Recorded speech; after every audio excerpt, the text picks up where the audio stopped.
Hi everyone, thank you for clicking on this video today. I came into my craft room tonight because I want to redo this sign that sits on one of my shelves in my living room. I am slowly but surely transitioning my home into fall and things that come with fall. So I want to change this sign out.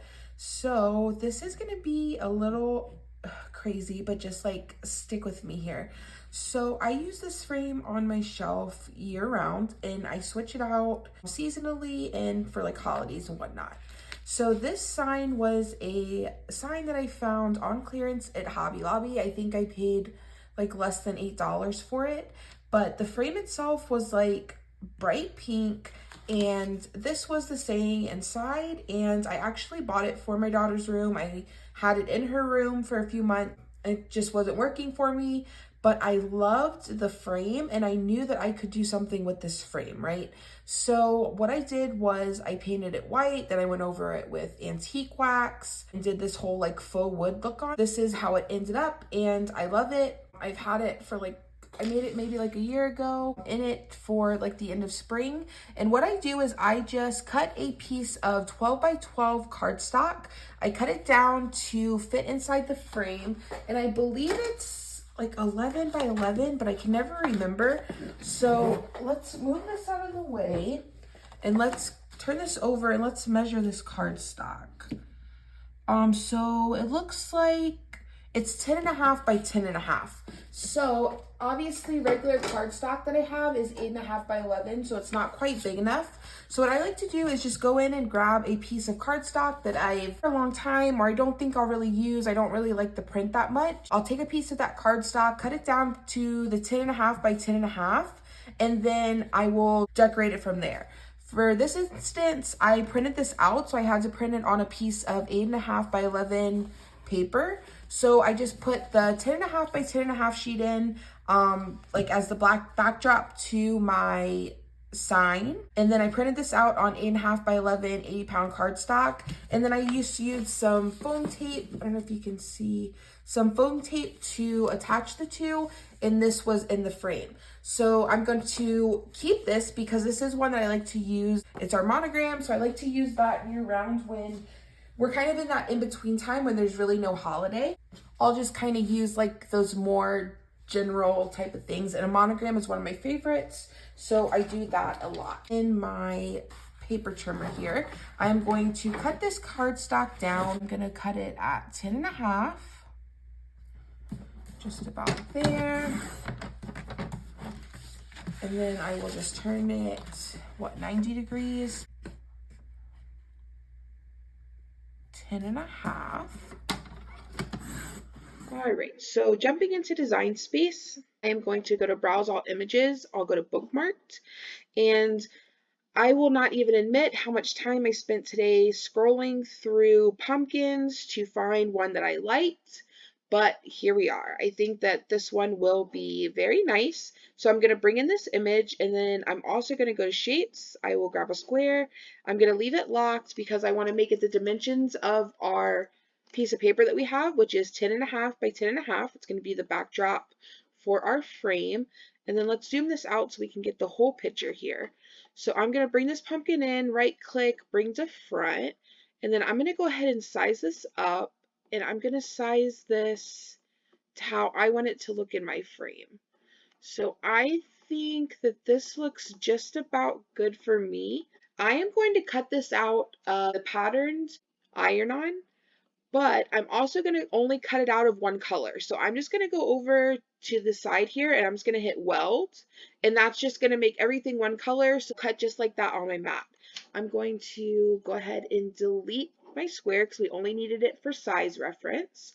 I will mirror my image because we are working with iron-on, and anytime you're working with iron-on, you should be mirroring your design. Always double check that. Go to everyday iron-on, and I like to use everyday iron-on with less pressure. So now for the design today, I'm going to be using iron-on, and I will tell you that is only because I had the pattern that I wanted to use. I only had it in iron-on. So that's the only reason I'm using iron-on today, is only because I wanted to use this pattern. I thought it was beautiful.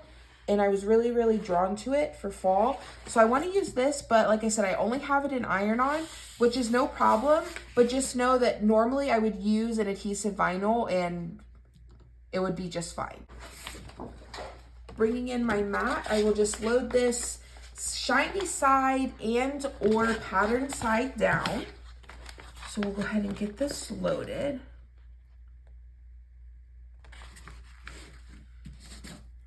All right, so bringing in my heat mat, I'll go ahead and set that there, set my cardstock on top. I will unload my mat, flipping it over, pulling the vinyl away from the mat. On patterned iron-on, it can be a little tricky to see your design sometimes, so just make sure you're taking your time to see where the Cricut cut exactly. We'll set this to the side just for a second, and we will begin to weed this out. So we're just gonna go in, pulling out anything we don't want on our final design.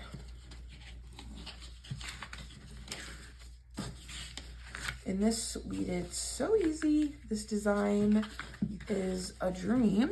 Looks like we have one little, nope, don't. Perfect. So there's our little pumpkin. Make sure there's not, nope. So we're good. There it is. Our little pumpkin is super sweet. So we will bring our heat mat with our paper back in. And then I am going to get this centered on my paper, as centered as I can. And then from the heat guide, it said 290 for 30 seconds. So I'll bring in my heat press and we will do 290 for 30 seconds. And I'm just gonna be really careful, make sure that I'm monitoring it. Because it is on paper, it really, honestly, it doesn't take much. So I did about 15 seconds there. So at 15 seconds, I'm gonna stop. I'm going to look at my project, right? And see what I think. So to me, this looks more than enough. I definitely did not need close to 30 seconds for this. It laid down just fine. So just make sure that you can always go back in and add more heat, no problem. Just be careful with your liner. But it did just fine. So my preferred method for sticking this into the frame are these little glue dots. You can get them pretty much anywhere. I get them usually at the Dollar Tree. So I will just take off one side or the other here.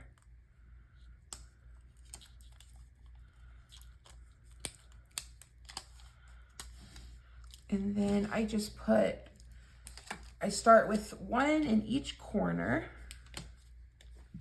That first one got a little wonky there, but I think it will be just fine. So we'll just rip 3 off at a time.